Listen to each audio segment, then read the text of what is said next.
7년 동안 정신적 물질적으로 자신의 모든 것을 바치며 뒷바라지한 내 여자가 내가 선물한 프러포즈 다이아 목걸이를 걸고 다른 남자의 침대 위에서 신음을 내뱉고 있다면 가장 완벽한 결혼을 앞둔 가을, 한순간에 추잡한 지옥으로 변해버린 7년의 사랑. 모든 것을 잃은 한 남자의 이야기가 시작됩니다. 캠퍼스 커플로 시작해 어느덧 7년. 성민과 수진의 연애는 주변 모두의 부러움과 축복을 받는 사랑이었다. 대기업에 먼저 자리 잡은 성민은 수진의 독서실 총무 시절부터 취업 준비 기간을 묵묵히 뒷바라지했고 마침내 수진까지 번듯한 직장에 입사하게 되었을 때 두 사람은 당연하다는 듯 서로의 미래를 약속했다. 청첩장이 나오고 식장 예약을 마친 그해 가을. 모든 비극은 아주 사소하고 낯선 균열로부터 시작되었다. 언제나 성민을 향해 활짝 열려있던 수진의 일상이 조금씩 변하기 시작했다. 가장 먼저 변한 것은 그녀의 분신과도 같은 스마트폰의 위치였다. 카페나 식당에서 테이블 위에 폰을 올려둘 때 수진은 항상 액정이 바닥을 향하도록 뒤집어 놓았다. 전에는 성민이 대신 전화를 받아주거나 메시지를 읽어주는 일이 자연스러웠지만 이제는 알림 진동만 울려도 소스라치게 놀라며 폰을 낚아챘다. 과거에는 거실 충전기에 폰을 꽂아두고 마음 편히 샤워를 하던 수진이었다. 하지만 이제는 화장실에 들어갈 때도 심지어 집 앞 쓰레기를 버리러 갈 때도 폰을 주머니에 꼭 챙겼다. 물소리 사이로 가끔씩 들려오는 미세한 타자음은 성민의 귀를 자극했다.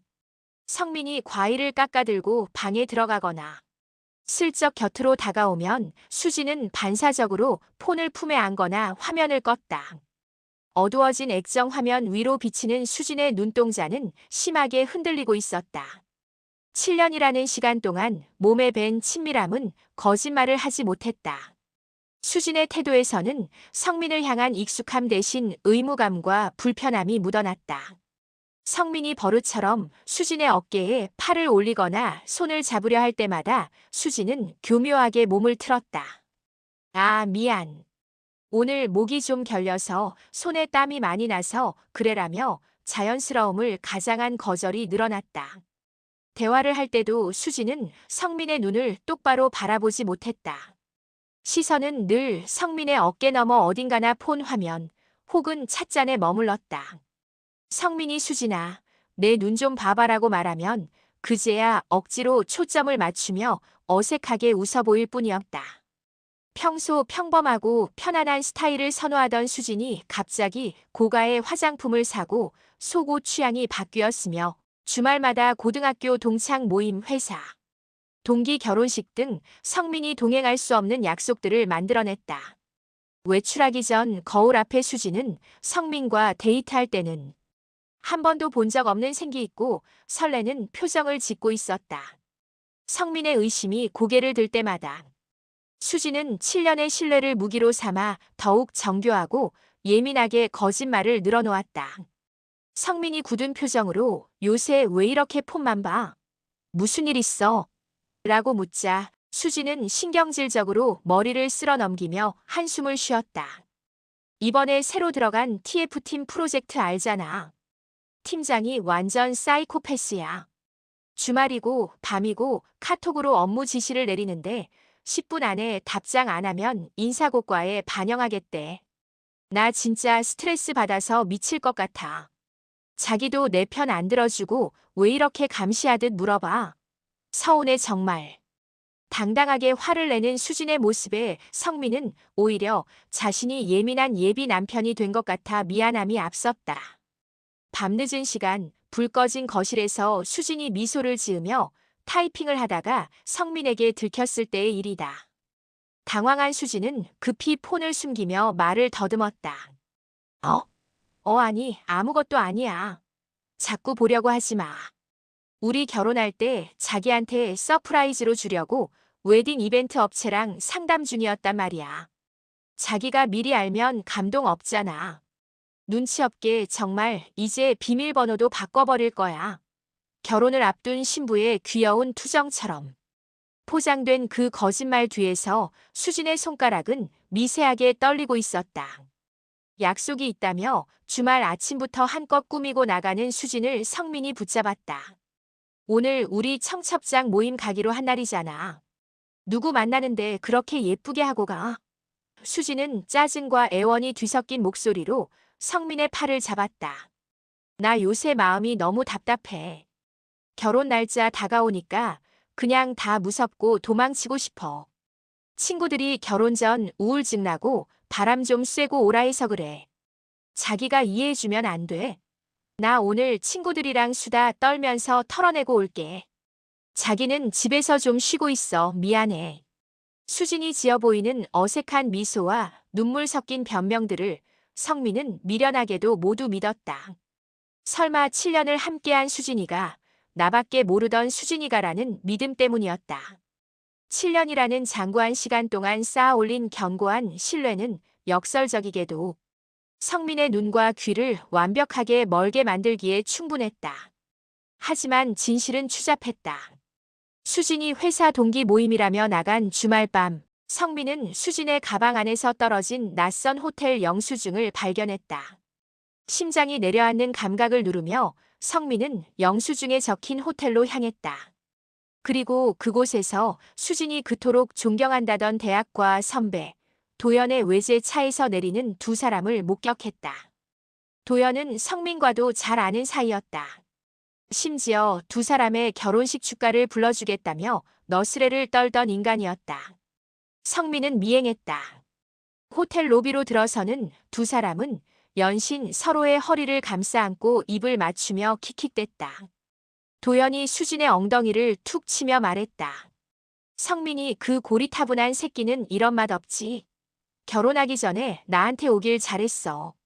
수진은 도연의 가슴을 툭 치며 교태를 부렸다. 말도 마 오빠. 걔랑 있으면 무슨 선비랑 있는 것 같다니까.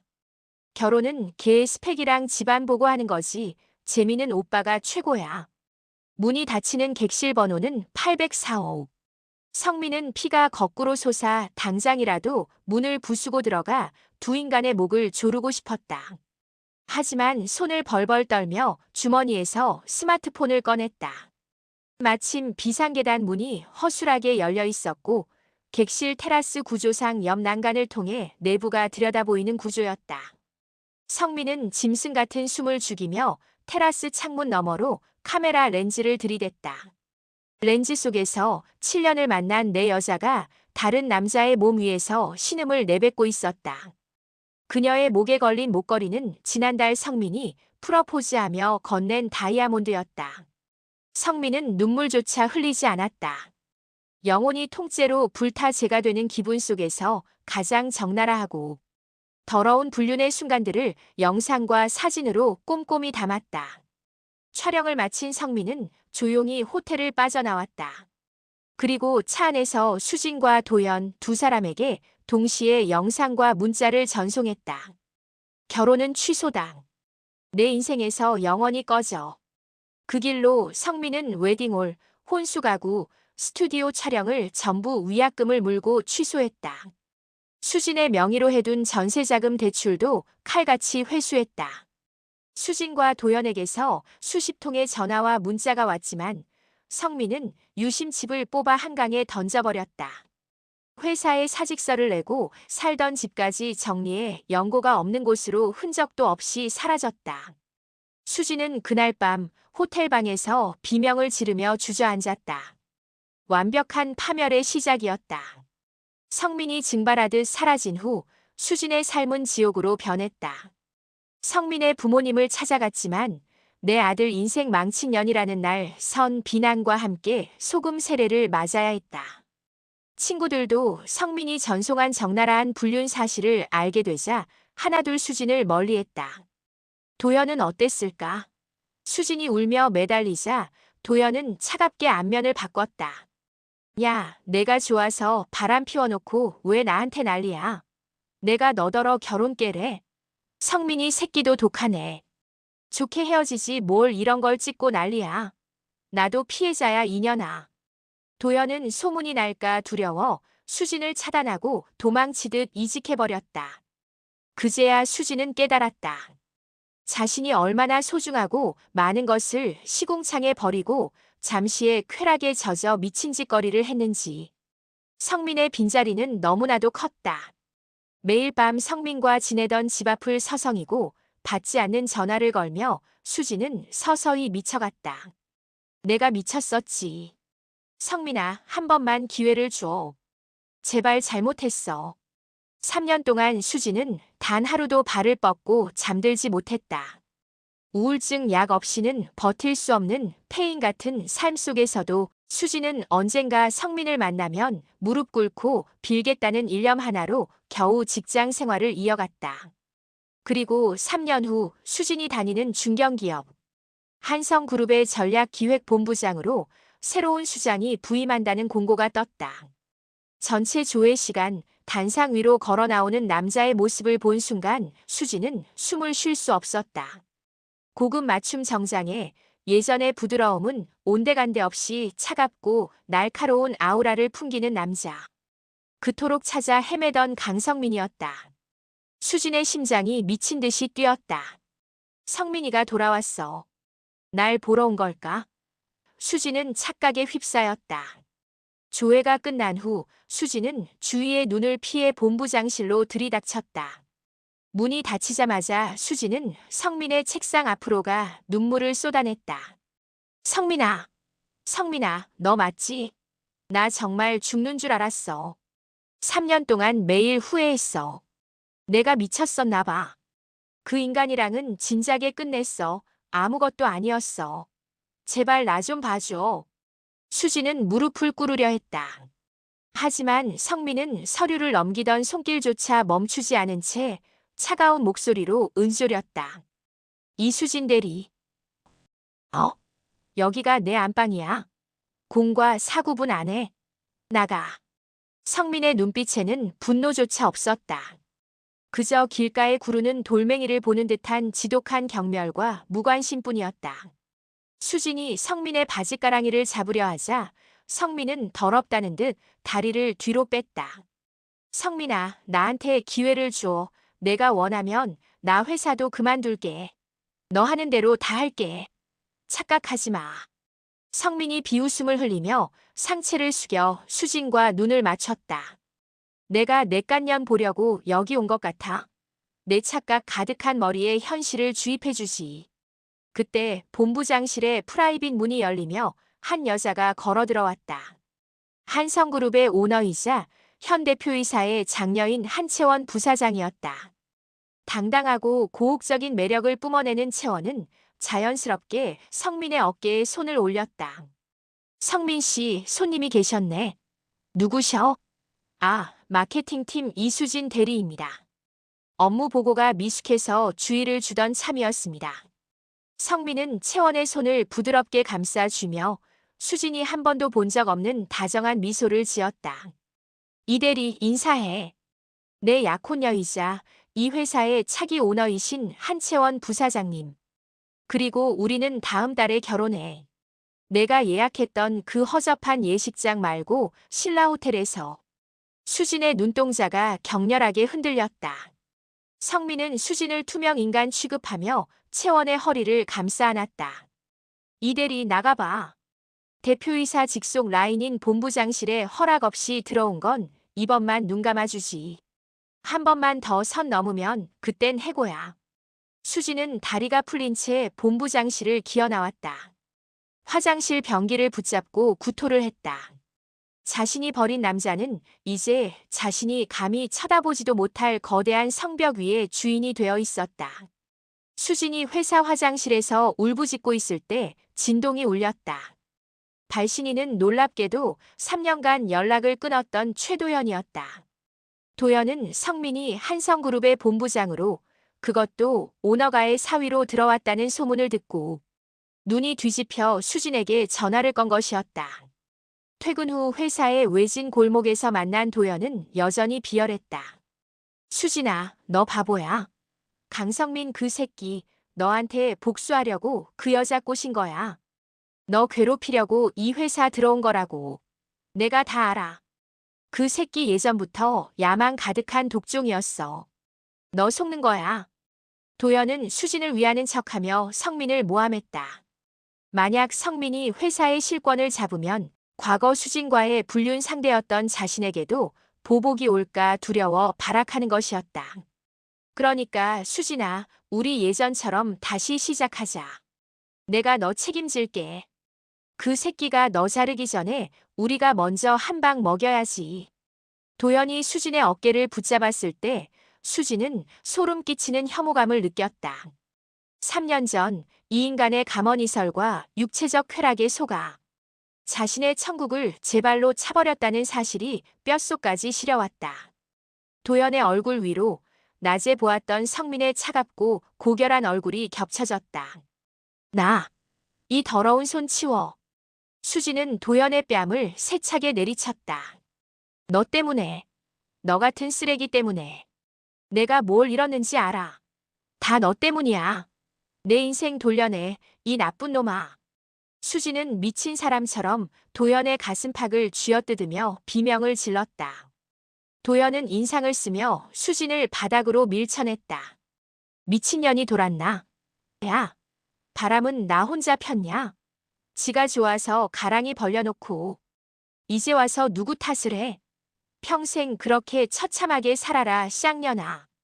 도연은 바닥에 침을 뱉고 뒤돌아가 버렸다. 한 달 후 한성그룹 오너가의 세계적인 결혼식이 전 매스컴을 장식했다.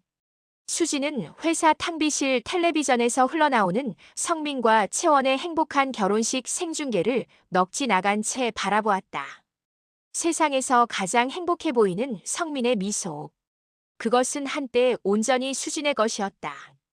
그날 이후 수진은 완전히 무너졌다.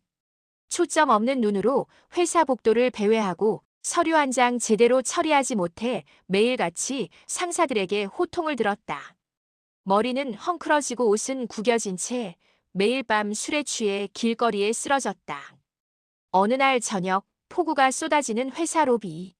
퇴근하는 성민과 채원의 앞을 완전히 폐인이 된 수진이 가로막았다. 물에 젖은 생쥐꼴을 한 수진이 성민을 향해 손을 뻗었다. 성민아, 나 한 번만 안아주면 안 돼? 나 너무 추워.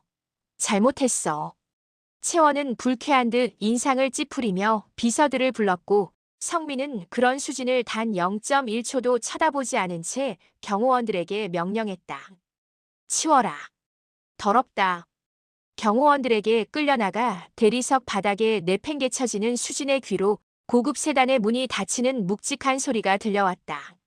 차는 빗길을 뚫고 미련 없이 멀어져 갔고 수진은 쏟아지는 폭우 속에서 미친 사람처럼 웃다 울기를 반복하며 그렇게 완전히 정신을 놓아버렸다.